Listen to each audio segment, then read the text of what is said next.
Me and Ricky are going to be placing the seals on this Fox Evolution series. It's a 29er float, so it's 32 millimeter stanchions. The thickness is 32 mil, so that means you got to have 32 mil seals right here. So we're going to be removing the wheel, dropping the lowers down. These are going to slide down, and the seals are going to be inside here. We're going to pop those out, press some new ones in, clean everything out inside, wipe it down, put some fresh oil, put everything back together. Now the kit gives us seals and 2 washers down at the bottom. They're crush washers.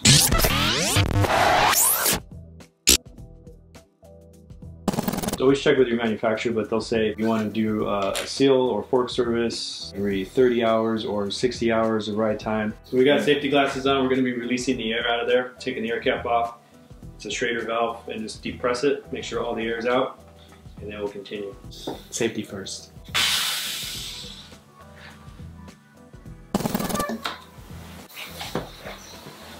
All right, since we're going to be lowering the white portion, these are the lowers. We're going to be lowering these down.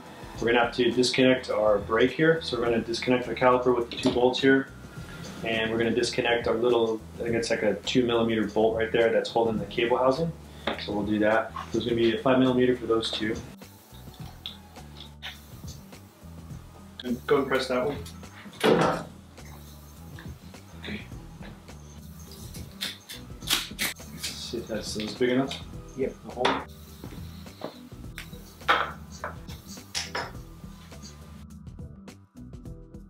So this is the part, so it's a handlebar holder. So I'm going to tilt this more for camera purposes, but we don't want the handlebars to be swinging around. So we'll get the tool for this guy, take off this knob. If the knob's dirty, we'll just clean it up with a pick, get the dirt out.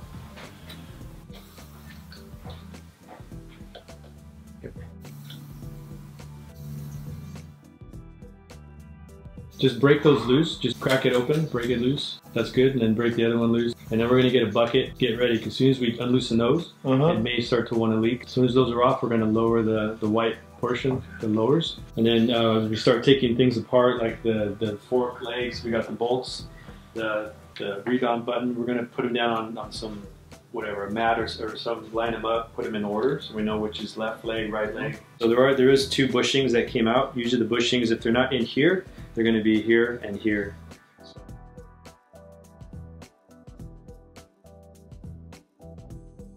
basically we have to hit these because there's 2 rods that come through, and then they come through the hole here. Those rods are basically kind of smashed in the bottom of the leg, so we have to break them free by giving them a tap, boom. But we don't want to harm it. This is our rebound knob. We don't want to bend anything. So something like this, piece of wood, drill the middle out so we're going to not harm the middle pin, and then still hits the base of the threads, and you're just going to give it a good whack. So you're going to use something heavy, or big ass mallet, or a nice hammer. Use something like this. So you just want to keep that straight. You're going to give it a really good shock. So I'll do one, you could do the other. And you'll know that it worked when this will kind of act like a move. It'll move a little bit, but it's going to push back out.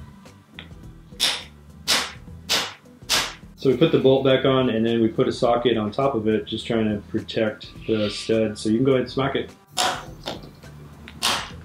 Went all the way. Okay, good. So those are broken free. So before we straighten the bike out, we need to get that bucket under there, because that could start leaking. So now we're just going to grab a hold of these forks, and you're going to pull straight down. We're going to do it kind of in a quick, fast motion, just kind of boom, like a jarring motion. Go down, straight down? Straight down, yeah, just do it kind of hard.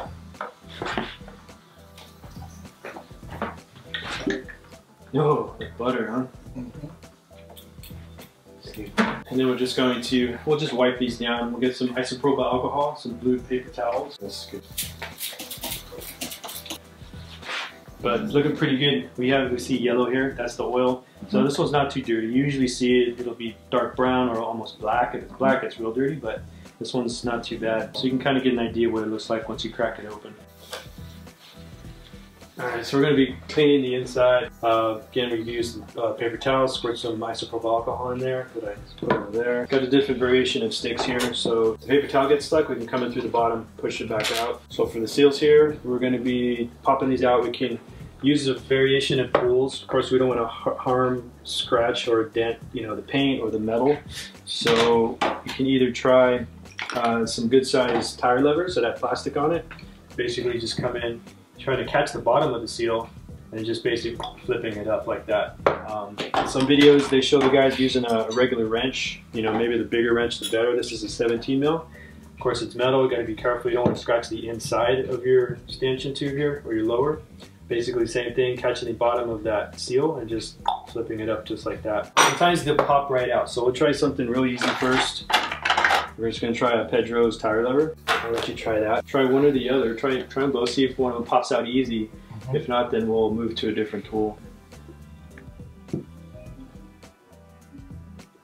And okay, so that was pretty tough. Yeah. Then when you do these two, safety glasses work? Yeah. Okay. Maybe hold it up with the hand, but also use the finger or a rag, just to protect it. So when this guy's gonna flip, you have a control. You still put a thumb on the edge. So when it comes up, we still catch it instead of it flipping and going flying in someone's face. So we're going to try the wrench. You just want to come in right at the bottom. So inside, bottom of the seal, basically follow all the black portion, get in there. So there's going to be a foam ring. Foam ring is probably going to be off-white or dirty.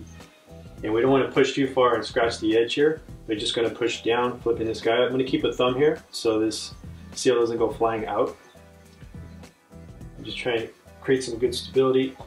Yeah.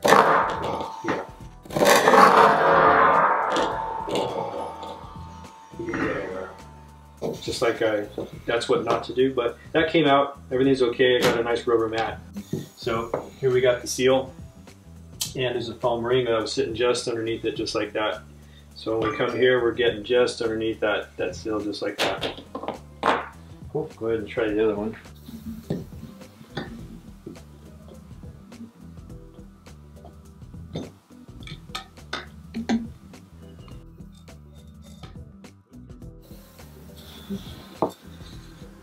Now we're just spray the inside with isopropyl alcohol and wipe them down with that really nice clean towel. Something lint-free is good. So a lot of times the manufacturers, always check with your manufacturer, but they'll say, you know, you want to do a seal or fork service, you know, maybe every 30 hours or 60 hours of ride time, somewhere in that area. So you can also look inside your inspection, maybe put a flashlight inside there, make sure there's nothing, no scratches or gouges, things like that nature. I basically just want to push your towel in, push your rag in all the way down. All the way down. And then, yeah, a lot of times you can, maybe if you spin your stick or your rod, it'll spin the napkin and it'll clean the inside as well. And then just push through the other side.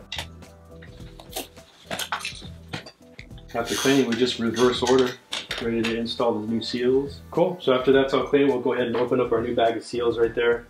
The razor blade. So this part number here is a FX-944 or 803-00944 kit dust wiper, forks 32, low friction, no flange. So in this kit, they're giving you 2 foam rings, 2 seals. They're giving you 3 sets of washers, crush washers. 2 are black or like a nylon or plastic, and then 1's aluminum. So depending on the model of fork you have, I believe the aluminum might be for like a talus, which we don't have, so we're going to put that aside. Put these over here. And then we have our new oil. They want to recommend the new Fox 20-weight gold.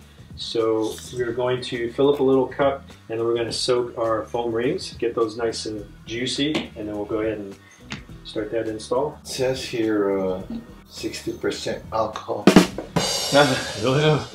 Yeah, just enough to submerge the foam rings. Yeah, do quite a bit. Yeah, you can do quite a bit because you can reuse that cup. We're going to be maybe using that to pull fluid with our syringe. Both? Yep. And we'll just let those soak a minute or two. So here's the old foam ring. This is pretty dark and brown, and it's got some whiteness to it, so it's not terrible. But it's doing its job. It's wiping clean any dust that's trying to get in, keeping the oil out as well. But mainly it's lubricating that lower stanchion tube. This is always part of the lower, the white one we just took off. So every time it's moving up and down, this foam ring is moving with it. So it's always wiping clean and lubricating that stanchion at the same time. So these have been soaking a few minutes. The foam rings are looking pretty tasty there. So now we're going to go ahead and install our foam rings, then our seals on top of that. Put this. Yeah, you could pull it out with a tool or something, maybe. Okay. Start. Alright, so this is Slick Honey. It's Buzzy Slick Honey bike grease. It's really made for suspension, parts that are always like moving and sliding with each other. It's almost like a Vaseline. It's pretty slippery. So just getting just a little tiny dab. I'm just going to do the edge here. just a thin coat on the edge, and then another one on the inside here.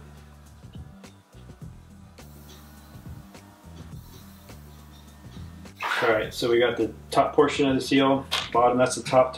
They're going to sit just in just like that. So you want to start it out pretty flat and flush.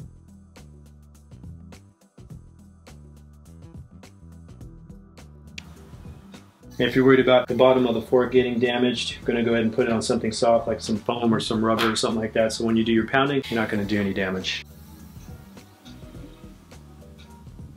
Alright, so once we get this guy relatively flat, we're going to come over with our 32, and then this is going to fit. It's a two-sided, so depending on what you're working on, we're going to use the appropriate side. So for this one, we're going to use the wider opening here, go over the seal, and it's going to catch the edge. Alright, so these seals, they do have a little bit of a lip. This seal's turned upside down.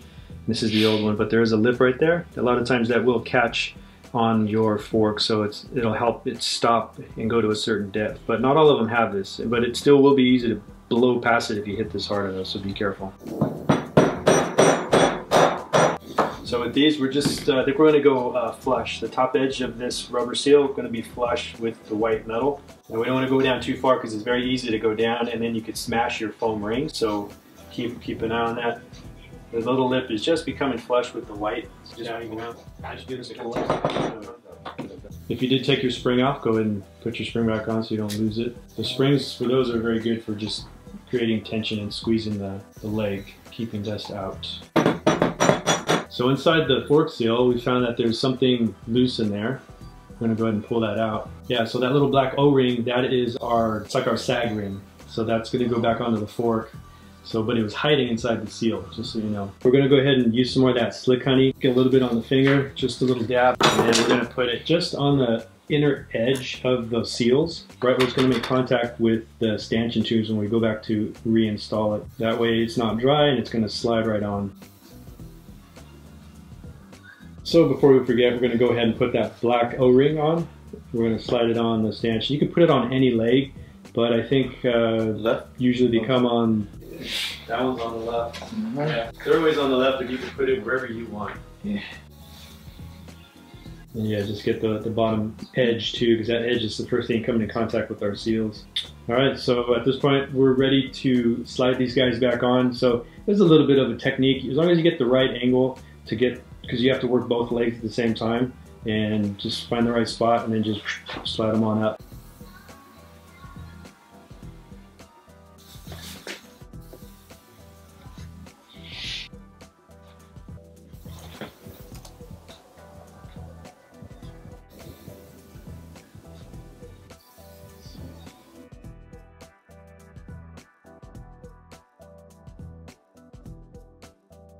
Easy to do it when you got a syringe. And we're just putting the full 30 mil.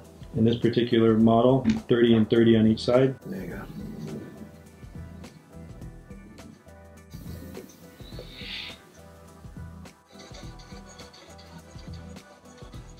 go. This more? No, we're gonna go ahead and slide this on the rest of the way. Have the two little posts come through the holes, and then we're gonna put our bolt and our washer on there. The oil wouldn't be. As long as you go slow. No, it should all drain back here at this point. As long as we're tilting, it should be good. So the second stud's not coming out. It's probably sitting right about here. So we're going to be very careful. We're going to slowly put one pump of air, two pumps until that starts to extend out, make contact, and then we'll fish it through the hole. Go ahead. Stop. Okay, go ahead. There we go. No oil, no grease, no thread locker. You got your black nylon washer on both sides.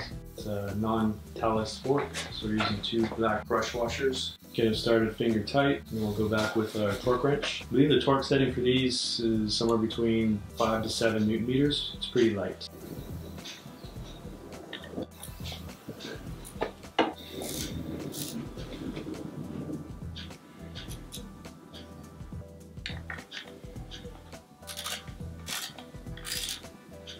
This thing doesn't have any right positioning, or.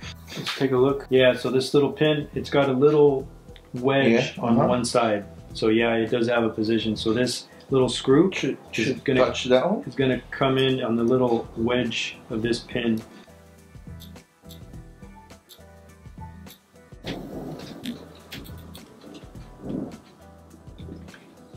Yeah, so we could actually, we'll go ahead and test it now. We'll put some air. We'll go ahead and we'll put like a 50 psi. Now we're ready to reinstall our brake, reinstall our cable housing holder here, and then we'll readjust the caliper, make sure the brake's it's not getting no rubbing on that rotor. We'll leave the caliper bolts a little bit loose. That way the rotor can find its way in. No, I'm gonna. So for readjusting your brake caliper, usually we're leaving the bolts just a little bit loose. Wheels in there, screws on tight. You're gonna hold that lever tight, and then you're gonna gently tighten each bolt, a little bit here, a little bit here, snug it up, and usually that will center this for you, so we shouldn't have a brake rub. Give that wheel a spin, and if it doesn't make it perfect, it'll at least get you pretty close to the center, and then you can go back and make some fine adjustments.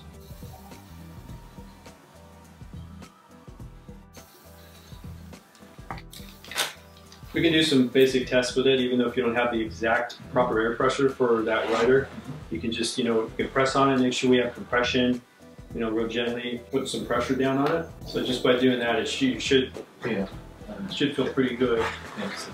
Now if you start to see a little bit of oil residue right here at the top, that's just the grease that we used from the install. That's the slick honey stuff. So if you see a new bike and you go take it for a test ride, you see a lot of this at the top. As long as it's pretty clear and it's not runny, it's just the installation grease. That'll wear out over time.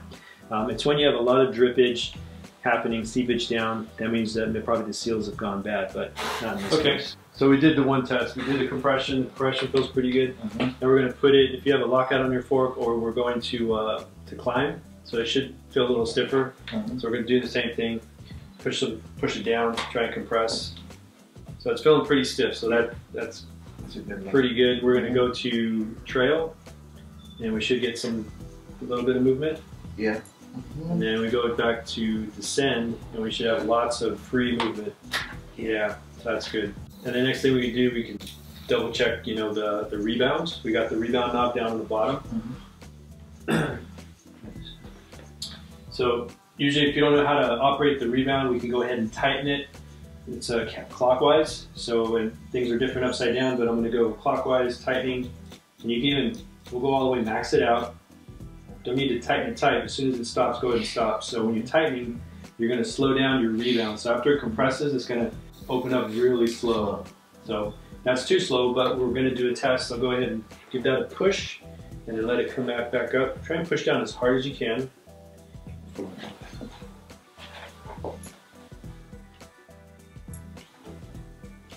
Okay, and then we're going to see if there's a difference. Now I'm going to open it up all the way, but I'm going to count my clicks. 1, 2, 19 clicks. That's quite a bit of clicks. So now it should expand very quickly, almost like a fast pogo stick. Yeah. Yeah, so when in doubt, you can divide those clicks in half, find the middle, and you can start there. And just every trail might be a little bit different, but usually I tend to find the middle, and then I'll tighten it up, maybe 1 or 2 more clicks, kind of go a little bit on the slower side for my personal preference, and then go test it out on the trail, and then you can fine tune it from there.